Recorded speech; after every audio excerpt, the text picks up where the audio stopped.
Hello everyone, I am श्रुति गुप्ता और last video में हमने देखा था एफसीएफएस एल्गोरिदम जो एक शेड्यूलिंग एल्गोरिदम था और आज के वीडियो में हम देखने वाले हैं शॉर्टेस्ट जॉब फर्स्ट यानी एसजेएफ एल्गोरिदम। तो एसजेएफ एल्गोरिदम क्या है? ऐसा एल्गोरिदम है जिसमें प्रोसेस को उसके एग्जीक्यूशन टाइम या बर्स्ट टाइम पर सेलेक्ट किया जाता है। जिस प्रोसेस का एग्जीक्यूशन टाइम या बर्स्ट टाइम कम होगा उस प्रोसेस को पहले एग्जीक्यूट कराया जाएगा। तो यह शेड्यूलिंग एल्गोरिदम दो तरह के हो सकते हैं, प्रिमिटिव एंड नॉन प्रिमिटिव। अब नॉन प्रिमिटिव एसजेएफ क्या है? यानी नॉन प्रिमिटिव शेड्यूलिंग में हमने देखा था कि उसमें जो भी प्रोसेस एग्जीक्यूट होता है उसे अगर सीपीयू एलोकेट कर दिया गया तो वो प्रोसेस के टर्मिनेट होने तक उसे एलोकेट रहेगा। लेकिन प्रिमिटिव में क्या था कि वो शेयर हो सकता था, रिसोर्सेज को एक प्रोसेस से छीन लिया जाता था और उसे दूसरे प्रोसेस को दिया जा सकता था। तो यहाँ भी वही कॉन्सेप्ट है शॉर्टेस्ट जॉब फर्स्ट शेड्यूलिंग में। यहाँ क्या होता है कि अगर कोई प्रोसेस एग्जीक्यूट हो रहा है जिसका भी शॉर्टेस्ट बर्स्ट टाइम है उसे हम एग्जीक्यूट कराएंगे। अगर उसका एग्जीक्यूशन चल रहा है और कोई करेंटली ऐसा प्रोसेस आ जाता है जिसका बर्स्ट टाइम उस प्रोसेस से भी कम हो तो उसे एग्जीक्यूट कराया जाता है। तो इसे हम एग्जाम्पल से समझेंगे। जैसे पहले हम देखते हैं नॉन प्रिमिटिव एसजेएफ एल्गोरिदम। तो इसमें सपोज एक टेबल हमें गिवन है जिसमें process ID, arrival time and burst time दे रखा है। अब अराइवल टाइम देखें, सबसे पहला किसका है? P4 का। P4 का अराइवल टाइम क्या है? 0। यानी जब हम चार्ट बनाएंगे तो सबसे पहले 0 से हमें किसको स्टार्ट करना है? P4 से।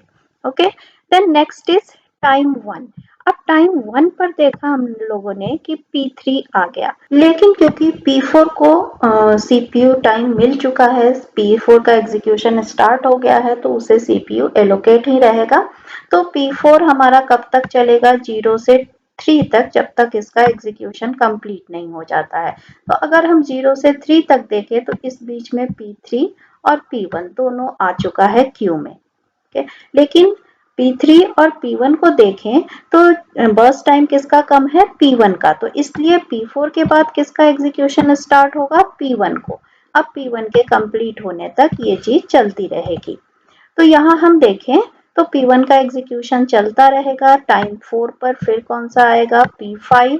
यानी क्यू में हमारे पास कौन कौन सा? P4 को हम क्रॉस कर दें, ये कंप्लीट हो चुका है। P3 क्यू में है, P1 का एग्जीक्यूशन चल रहा है एंड P5 भी टाइम 4 पर आ गया। तो इस तरीके से ये चलता रहेगा और इस बीच में P2 भी आ जाएगा। अराइवल टाइम इसका 5 है। तो P1 का एग्जीक्यूशन ये 3 से कब तक चलता रहेगा? 9 तक, क्योंकि इसका बर्स्ट टाइम क्या था? 6। तो ये 3 से स्टार्ट हुआ और कहाँ तक चलेगा? 9 तक। तो P1 को क्योंकि सीपीयू एलोकेट हो गया था तो P1 का एग्जीक्यूशन चलता रहेगा। और हमारे क्यू में कौन कौन से हैं? अब P3, P5 एंड P2। तो P3, P5 एंड P2 में देखें तो बर्स्ट टाइम सबसे कम किसका है? P2 का। यानी P1 के बाद अब किसको एग्जीक्यूट होना चाहिए? P2 को। ठीक है, तो P2 का एग्जीक्यूशन टाइम क्या है? 2। तो P2 कहाँ से चलेगा? P1 खत्म हुआ था 9 पर, तो P2 चलेगा हमारा 11 तक। तो टाइम 11 तक P2 चला और हमारे क्यू में अब कौन सा है? P3 and P5। तो P3 एंड P5 में एग्जीक्यूशन टाइम किसका कम है? P5 का।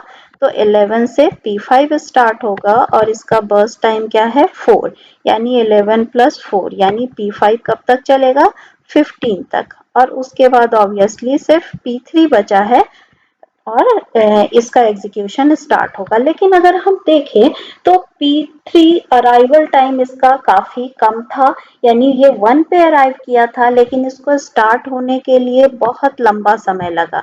तो इस तरह के एल्गोरिदम में ये प्रॉब्लम आती है कि अगर क्यू में कोई ऐसा प्रोसेस है जिसका बर्स्ट टाइम बहुत ज्यादा है तो उसे काफी देर वेट करना पड़ता है।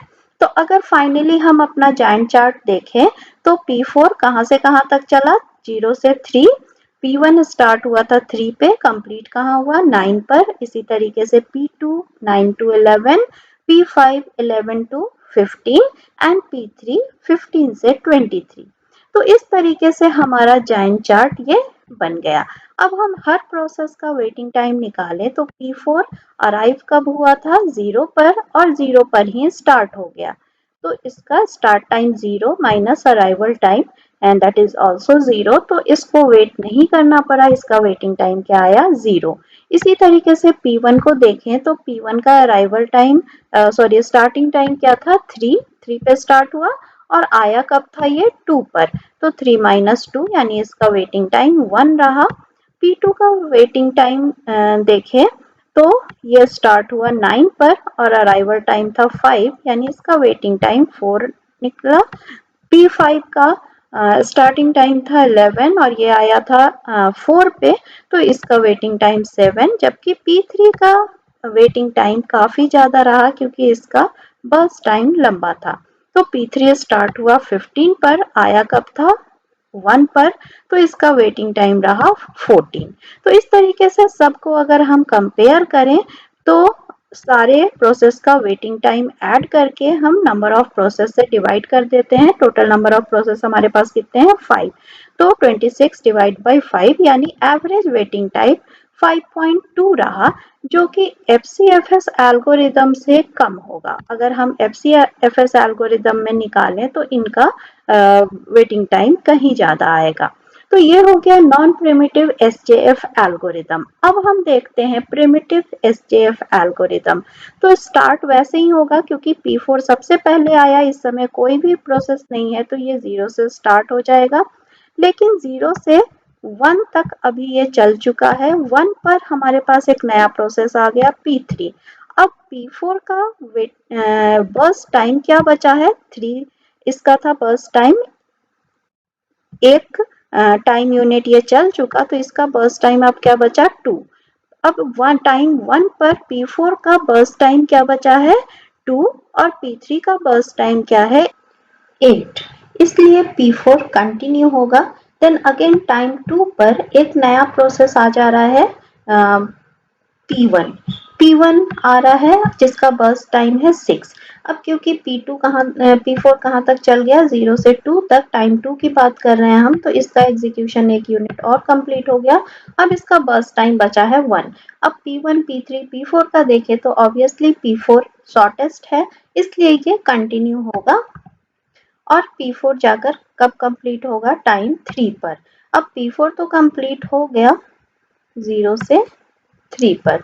अब P4 कंप्लीट हो गया, अब हमारे पास इस समय क्या बचा और टाइम 3 पर हमारे पास बचा P3 and P1। P3 P1 में कंपेयर करें तो P1 का एग्जीक्यूशन टाइम कम है, इसलिए P1 स्टार्ट हो जाएगा और टाइम 4 पर P5 आ जाएगा। P5 आ जाएगा जिसका बर्स्ट टाइम क्या है 4। P1 3 से 4 तक चल चुका है। अब 3 से 4 तक चलने के बाद P1 का एग्जीक्यूशन क्या बचा है 5।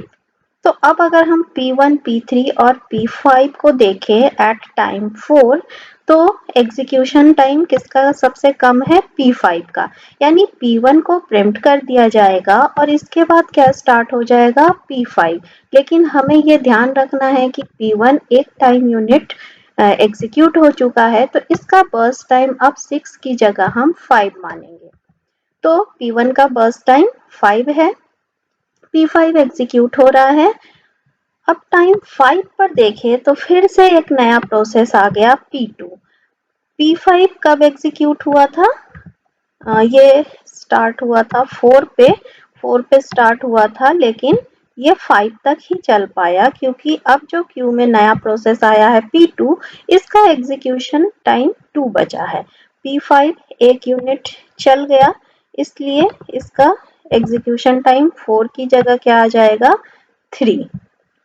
अब P2 कंटिन्यू होगा और टाइम 7 पर P2 कंप्लीट होगा क्योंकि इससे छोटा प्रोसेस अब कोई नहीं है। तो हमारा P4 कंप्लीट हो गया, P2 कंप्लीट हो गया, अब हमारे पास बचा P1 P3 एंड P5।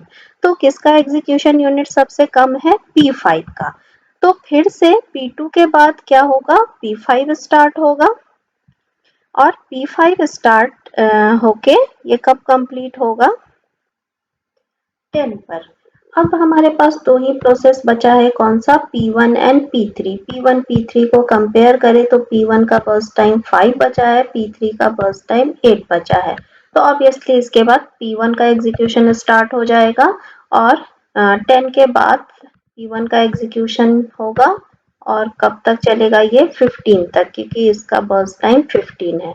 उसके बाद हमारे पास क्यू में सिर्फ P3 बच जाएगा, तो P3 वापस 15 से 23 तक चलेगा क्योंकि इसका बर्स्ट टाइम क्या है, 8 है।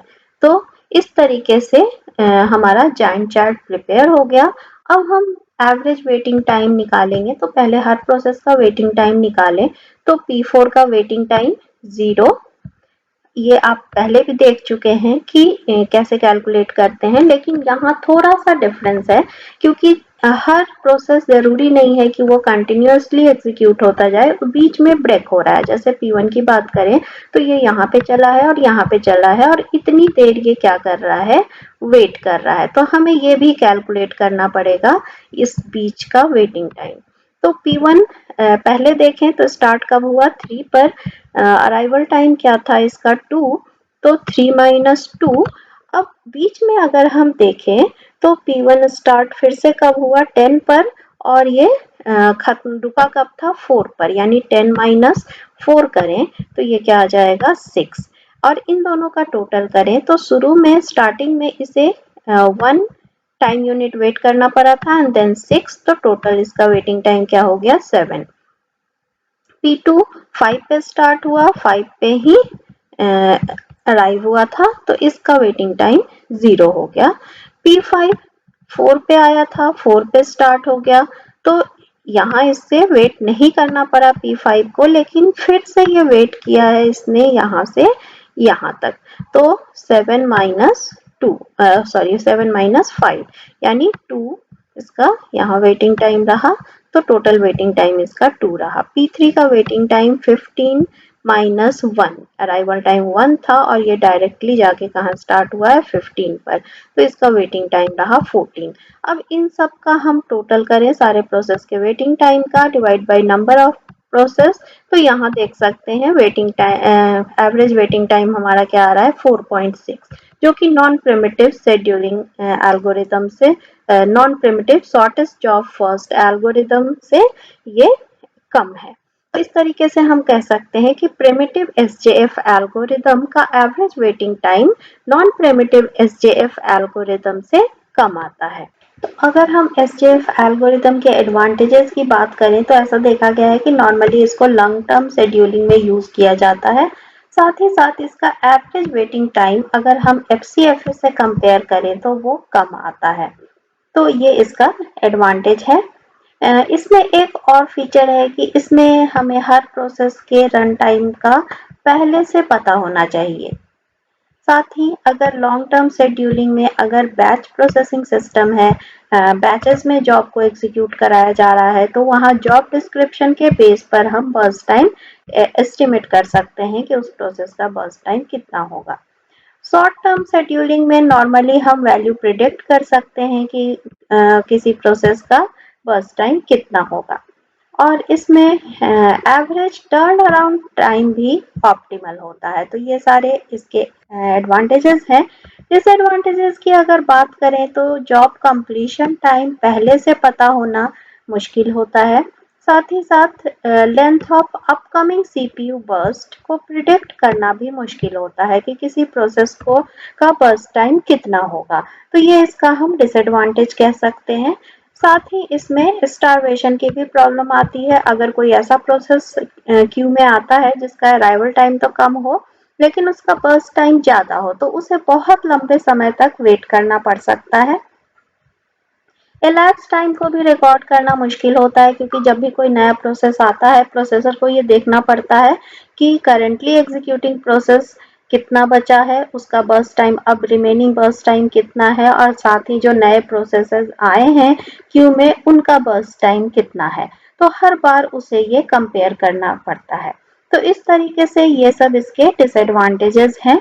तो आज के वीडियो में अगर आपको shortest job first scheduling algorithm समझ में आया तो इस वीडियो को लाइक शेयर एंड सब्सक्राइब करें and thanks for watching this video.